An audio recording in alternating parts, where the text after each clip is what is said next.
Hello? Is this suicide hotline? Yes. My name's Joe. What's yours? Jean-Michel. Jean-Michel. What's that, French? Haitian. I'm gonna blow my brains out.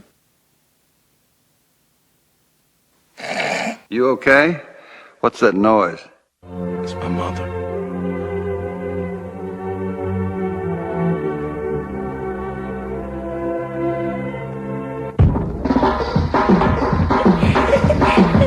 French? Haitian rainbow. Killing me. Haitian French. Trustees harassing me. Jean-Michel Basquiat was a cultural icon, a graffiti artist, a musician, and a painter. Basquiat's work is considered to fall within the Neo-Expressionism movement. Papa, I'm going to be famous.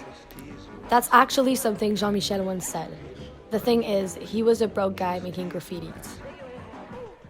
He started drawing from a very young age and later started doing graffitis with his friend Al Diaz.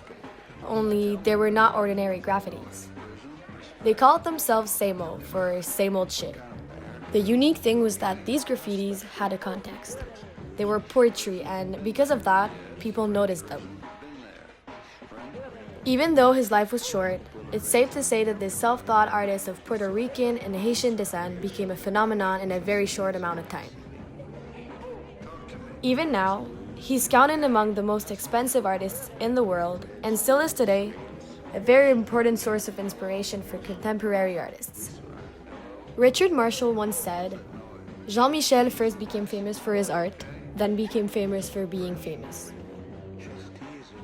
In his earlier work, Basquiat was known for using a crown motif, which was his way of celebrating black people as majestic royalty or deeming them as saints.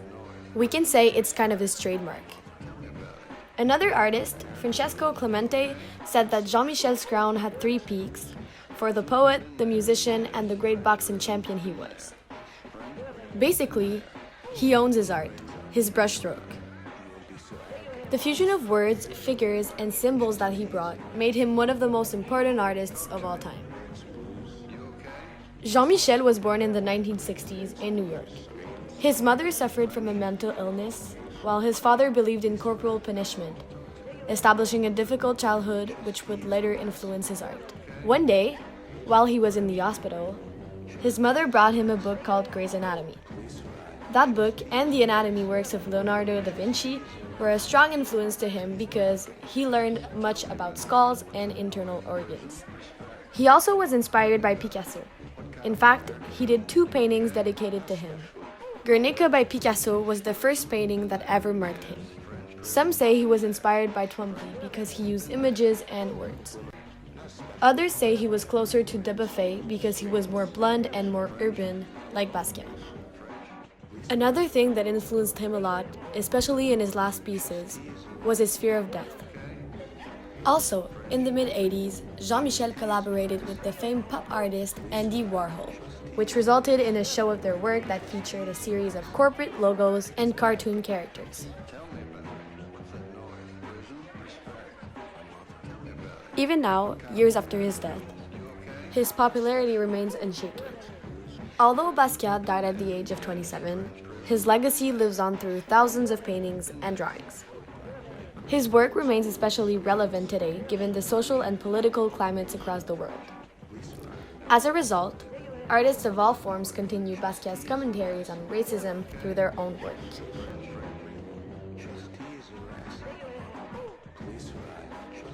For example, Banksy graffitied 2 Basquiat-inspired murals on the walls of the Barbican Center. However, it's not just fine art that's been inspired by the young artist.